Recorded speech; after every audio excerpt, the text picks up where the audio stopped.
참조해 주시기 바랍니다. 김영민 의원님. 이준일 교수님 질문 드릴게요. 사법부 독립이 사실은 사법부 독립이라는 그 자체가 목적은 아니지 않습니까? 헌법이 추구하는 여러 가지 가치가 있는데 사실 사법의 독립성은 이제 법치주의라고 하는 관점에서 이해할 수 있는 내용이고, 헌법의 기본 가치는 법치주의 이외에도 민주주의나 뭐 기타 또 중요한 원리들이 있기 때문에 사법의 독립성을 포함한 법치주의가 항상 우선돼야 되는 가치는 아니라고 생각합니다. 그렇죠. 게다가 모든 국가 권력이 존재하고 작동하는 목적은 국민의 기본권을 보호하고 보장하기 위한 것 아닙니까? 맞습니다.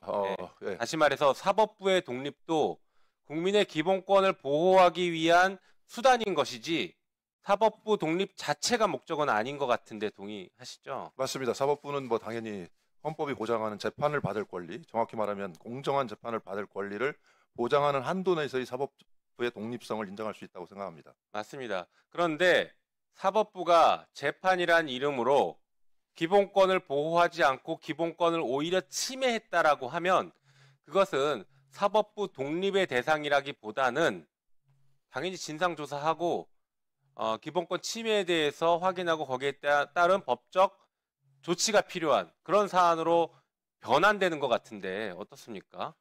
모든 기본권은 모든 국가 권력을 구속하는 가치이기 때문에 기본적으로 저는 헌법소원 제도 안에서 충분히 해결될 수 있는 문제인데, 아직 헌법재판소법에서 법원의 재판을 헌법소원의 대상에서 배제함으로써 기본권을 침해하는 재판에 대한 국민 권리 구제의 방법이 없는 것에 대해서 늘 좀 안타깝게 생각하고 있었습니다. 네. 그리고 요번에 그 과정에서 좀 충격적인 얘기를, 저는 개인적으로 굉장히 충격적인 얘기를 들었는데, 대법원에서 대법관들이 기록을 안 보고 재판했다. 기록 다 안 봐도 된다. 이걸 되게 당당하게 얘기하더라고요. 거기에 대해서 어떻게 보십니까? 재판은 뭐 당연히 사실관계에 기초하고 정확한 법률 적용이 있어야 되는데, 정확한 사실관계에 대한 이해나 법률 문제 쟁점에 대한 이해 없이 판단을 한다라고 하는 것은, 그것은 그거는 법관의 판단이 아니라 사실상 무속인의 판단에 가깝다, 이렇게 판단해도 괜찮을 것 같습니다. 그렇죠. 그래서 저는 이게 도저히 있을 수 없는 일이다. 법치국가를 우리가 강조하면서, 그리고 사법부의 독립을 얘기하면서 그것을 국민의 기본권을 지키라고 우리가 요구하면서 다 좋은데 기록을 안 보고 재판을 해도 괜찮다라는 걸 용인하는 것은 그 전제 자체를 다 무너뜨리는 것이고 민주주의를 무너뜨리고 상권분립 자체를 형이화시켜버리는 매우 심각한 사안이라고 보고 있습니다. 헌법이 규정하는 103조의 규정도 법관의 양심은 헌법과 법률에 당연히 구속이 되고 그렇죠. 그 적용되는 사실관계를 토대로 하는 것이지, 사법부의 독립성이 완전 무전제 위에서 출발하는 것은 헌법이 예정한 독립성이 아니라고 생각합니다. 맞습니다. 그래서 기록이라도 볼 수 있게 부족한 대법관 증언해야 되는 것 아니냐라고 저희가 오늘 논의를 했던 것입니다. 한편으로 오늘 뭐 보셔서 아시겠지만 지금 그 증인들이 다 안 나왔어요. 자, 법원에서 재판을 할 때 피고인이나 증인을 소환하면 우리 국민들 다 나갑니다. 나가는 이유가 법에 있기 때문이에요. 법의 의무를 규정했기 때문입니다. 맞지 않습니까? 맞습니다. 네. 마찬가지로 그러면 오늘 이 자리에도 국회법과 국회증감법에 출석 의무가 있는 증인으로 소환됐으면 당연히 나와야 되는데 그것을 거부하는 거, 이거 위법이라고 봐야 되는 거 아닙니까? 네, 그렇게 생각하고요. 법치주의라고 하는 것이 신분 고하에 관계없이 법의 지배를 받는 것인데, 특히 법을 해석하고 적용해야 되는 대법관 혹은 대법원장께서 이렇게 법적 규정을 무시하는 태도는 옳지 않다고 생각합니다. 네. 그래서 지금 청문회 자체가 어떻게 보면 이제 반쪽짜리 청문회가 된 것 같긴 한데, 방금 교수님께서 지적해 주신 것처럼 이번 법원 판결의 문제점과 지금 태도, 법원의 태도들은 계속 저희가 지적을 해야 될 것 같습니다. 그거 말고도 사실 제가 어제 발의한 법이긴 한데, 이 사법개혁과 사법 신뢰를 위해서 법대를 낮추는 것, 그러니까 판사들이 재판하는 법대를 국민의 눈높이로 낮춰서 동등하게 대등한 자리에 앉아서 재판을 하는 것이 필요하다고 저는 보고 있습니다. 이 권위주의 산물이고 법대를 위해 높이다 보니까 주권자인 국민을 아래로 내려다보면서 재판을 받는 존재로만 인식하고 있는 것 아닐까 싶어서 이런 법을 냈는데 여기에 대해서 혹시 입장이 있으신가요? 법의 권위 혹은 뭐 법관의 권위라고 하는 것은 그런 설득력 있는 판결로부터 나오는 것이지 법관의 네. 자리, 위치, 물리적 공간 거기에서 나오는 것은 아니라고 저도 동의하는 내용입니다. 네. 네, 그리고 우리 그 이성민 위원장님, 이번에 보니까 대법원에서 기록 복사를 제대로 하지 않은 것 같습니다. 사실 기록이라는 게 이제 공판 기록이 있고 법원에서 만드는 공판 기록이라는 게 있고 그다음에 검찰에서 만들어서 증거로 제출하는 증거 기록이 있지 않습니까? 형사 사건은 이 공판 기록은 전자문서화를 시켰을 것 같긴 한데 이 증거 기록은 아직 전자문서화 시키는 시스템이 안 돼 있지 않습니까? 그리고 대법원 기록 그 양이 많기 때문에 그걸 다 전자한다는 건 불가능합니다. 그렇죠. 예. 그래서 대법관들이 이 문서를 다 기록을 다 받아봤다. 그리고 다 검토했다라고 하는 것은 9일 만에 한다는 것은 불가능하지 않습니까?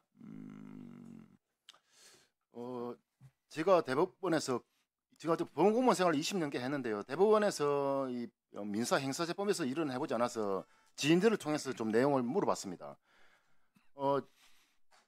기본 이 행사 사건이니까 행사 사건 기본은 원본 기록을 보는 게 원칙이에요. 원본 기록을 보는 게 원칙이고 원본 기록을 보는 게 원칙이고 단지 과에서 해주는 거는 판결이라든지 상교 이유서 같은 경우는 출력을 해줘요.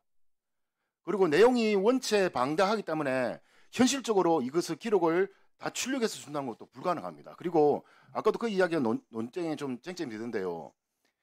전자했다 칩시다. 저도 경매업무를 해봤지만은 이 전자 시스템으로 넘기는 것 자체가 눈에 잘 안 들어옵니다. 그리고 기록이라는 게 넘기다 보면 앞에 걸 다시 상기시켜야 될 필요성도 있어요. 그러면은 이거 화면을 다시 뒤로 앞으로 돌려요.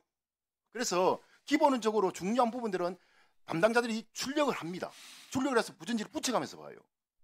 이 많은 페이지를 읽으면서 모두 다 기억에 저장하고 전체적으로 종합적으로 판단할 수 있단 말입니까? 불가능합니다. 네.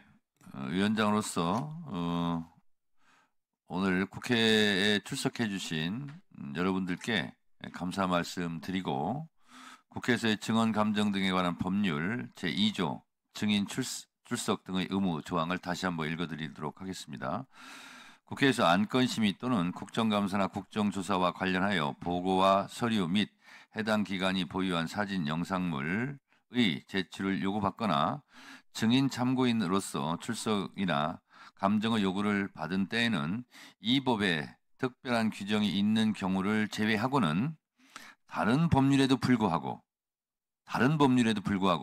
누구든지 이에 따라야 한다 이렇게 되어 있습니다.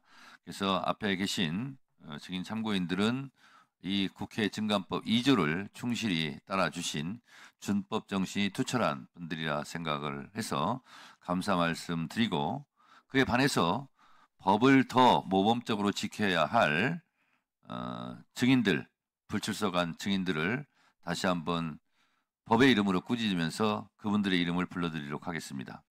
오늘 불출석한 증인들, 증감법 2조를 위반한 증인들 명단입니다. 증인 조희대, 증인 오석준, 증인 신숙희, 증인 엄상필, 증인 서경환, 증인 권영준, 증인 노경필, 증인 박영재, 증인 이수견, 증인 마용주, 증인 이영구, 증인 오경미. 이분들은 대법원장 또는 대법관들입니다. 이분들이 국회의 증감법 2조를 위반했습니다. 그래서 이런 부분들에 대해서는 저희 위원회에서 적절하게 법적 조치를 취할 것이다 라는 말씀을 드립니다. 그리고 나오신 분들에게는 감사드립니다. 다음은 박균택 의원님. 서석구 변호사님, 윤석열